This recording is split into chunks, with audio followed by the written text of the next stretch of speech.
જય શ્રી કૃષ્ણ મિત્રો, તમારું સ્વાગત છે પ્રાર્થના ચેનલમાં। અહીં તમને મળશે જીવનની શાંતિ અને ભક્તિથી ભરપૂર બનાવતા આધ્યાત્મિક વિડીયો। આ ચેનલ પર અમે લઈને આવીએ છીએ વિવિધ વ્રતકથાઓ, ધાર્મિક મહત્ત્વ ધરાવતા દિવસોની પૂજા વિધિ, વાસ્તુશાસ્ત્ર અને જ્યોતિષના ઉપાયો, તેમજ શિવ ચાલીસા, સુંદરકાંડ, ભજન અને સ્તોત્રપાઠ। આપના જીવનમાં સુખ, શાંતિ અને સમૃદ્ધિ લાવવા એ જ અમારું ધ્યેય છે। તો ચાલો આજના આ પવિત્ર વિષય સાથેનો વિડીયો શરૂ કરીએ। તો મિત્રો, આજે આપણે વાત કરીશું પિતૃપક્ષ દરમિયાન આવતી અત્યંત પવિત્ર એકાદશી એટલે કે પિતૃ ઉદ્ધાર એકાદશી વિશે, જેને ઇન્દ્રા એકાદશી તરીકે પણ ઓળખાવામાં આવે છે। તો આ એકાદશી ક્યારે આવશે, પિતૃપક્ષ અને એકાદશી વચ્ચેનો સંબંધ શું છે, તેનું મહત્ત્વ શું છે, તેની વ્રતકથા શું છે, તે બધું આપણે આજના વિડીયોમાં જોશું। તો તમે હજી સુધી અમારી ચેનલને સબસ્ક્રાઈબ ન કરી હોય તો હમણાં જ કરી લો અને અમારા વિડીયોને લાઈક કરજો અને તમારા મિત્રો મંડળ અને ફ્રેન્ડ સર્કલ સાથે જરૂરથી શેર કરજો અને માહિતી ગમે તો કોમેન્ટમાં જય માતાજી તમે જરૂરથી લખજો। તો સૌપ્રથમ આપણે જાણીએ કે આ પિતૃપક્ષ દરમિયાન આવતી એકાદશી ક્યારે છે। તો વર્ષ 2025માં પિતૃ ઉદ્ધાર એકાદશી બુધવાર 17 સપ્ટેમ્બરના રોજ છે। આ દિવસ શ્રાદ્ધ પક્ષની એકાદશી હોવાથી તેનું મહત્ત્વ અનેક ગણું વધી જાય છે। આ સમય દરમિયાન કરેલા શ્રાદ્ધ, તર્પણ અને દાનથી પિતૃઓની આત્માઓને શાંતિ મળે છે। પિતૃપક્ષ અને એકાદશીનો શું સંબંધ છે? તો પિતૃપક્ષ એટલે શ્રાદ્ધ પક્ષ કહેવાય છે। તે આ વર્ષે 7 સપ્ટેમ્બરથી શરૂ થઈ 21 સપ્ટેમ્બર સુધી ચાલશે। 15 દિવસ દરમિયાન પૂર્વજોને સ્મરણ કરી અન્ન જળ અર્પણ કરવામાં આવે છે। આ સમય દરમિયાન આવતી એકાદશીને ખાસ કરીને પિતૃઓના ઉદ્ધાર માટે પ્રભાવશાળી માનવામાં આવે છે, એટલે જ આ એકાદશીનું નામ પિતૃ ઉદ્ધાર એકાદશી પડ્યું છે। તો મિત્રો, હવે આપણે જાણીએ આ એકાદશીનું મહત્ત્વ શું છે।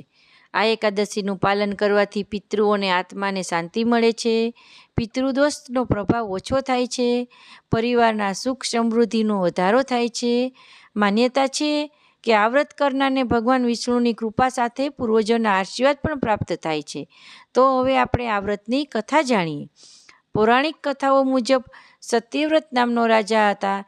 એક દિવસ તેમના પિતાને કર્મફળવશ નરકમાં યાતના ભોગવવી પડી। રાજા ખૂબ જ દુઃખી થઈ ગયા અને ઋષિઓના સલાહથી તેણે ઇન્દ્રા એકાદશીનું વ્રત કર્યું।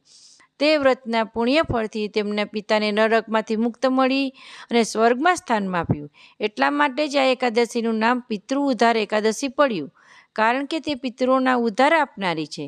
તો આ વ્રત કરનારની વિધિ આપણે જાણીએ।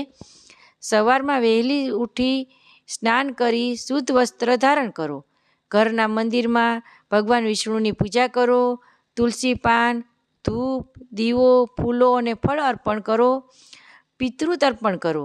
તલ, જળ અને અન્ન અર્પણ કરવાથી પિતૃ પ્રસન્ન થશે। ઉપવાસ રાખવો શ્રેષ્ઠ માનવામાં આવે છે।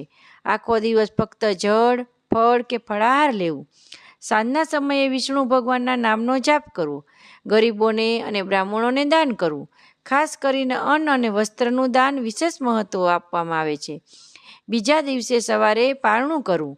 આ વ્રત કરવાથી આપણને શું ફળ મળે છે મિત્રો, હવે આપણે તે જાણીએ। આ વ્રત કરનારના પૂર્વજોના આત્માને શાંતિ મળે છે, પિતૃદોષ દૂર થાય છે, ઘર પરમ સુખ, શાંતિ અને સમૃદ્ધિથી ભરાઈ જાય છે, મનુષ્યને સ્વર્ગલોકનું પુણ્ય ફળ પ્રાપ્ત થાય છે। આ વર્ષે પિતૃપક્ષ 7 સપ્ટેમ્બરથી શરૂ થઈ 21 સપ્ટેમ્બરે સર્વ પિતૃ અમાસ સાથે પૂર્ણ થશે। 17 સપ્ટેમ્બરે પિતૃ ઉદ્ધાર એકાદશી છે અને 21 સપ્ટેમ્બરે સર્વ પિતૃ અમાસ એટલે કે પિતૃપક્ષની સમાપ્તિ છે। આ દિવસોમાં શ્રદ્ધાપૂર્વક કરેલા શ્રાદ્ધ અને તર્પણથી પૂર્વજોની આત્મા પ્રસન્ન થાય છે અને કુટુંબને ચિરંજીવી આશીર્વાદ મળે છે। મિત્રો, જો આપના પિતૃઓને આત્માને લોક શાંતિ આપવી હોય, પિતૃદોષ દૂર કરવો હોય અને ભગવાન વિષ્ણુની કૃપા મેળવવી હોય તો આ પિતૃ ઉદ્ધાર એકાદશીનો ઉપવાસ જરૂરથી કરજો।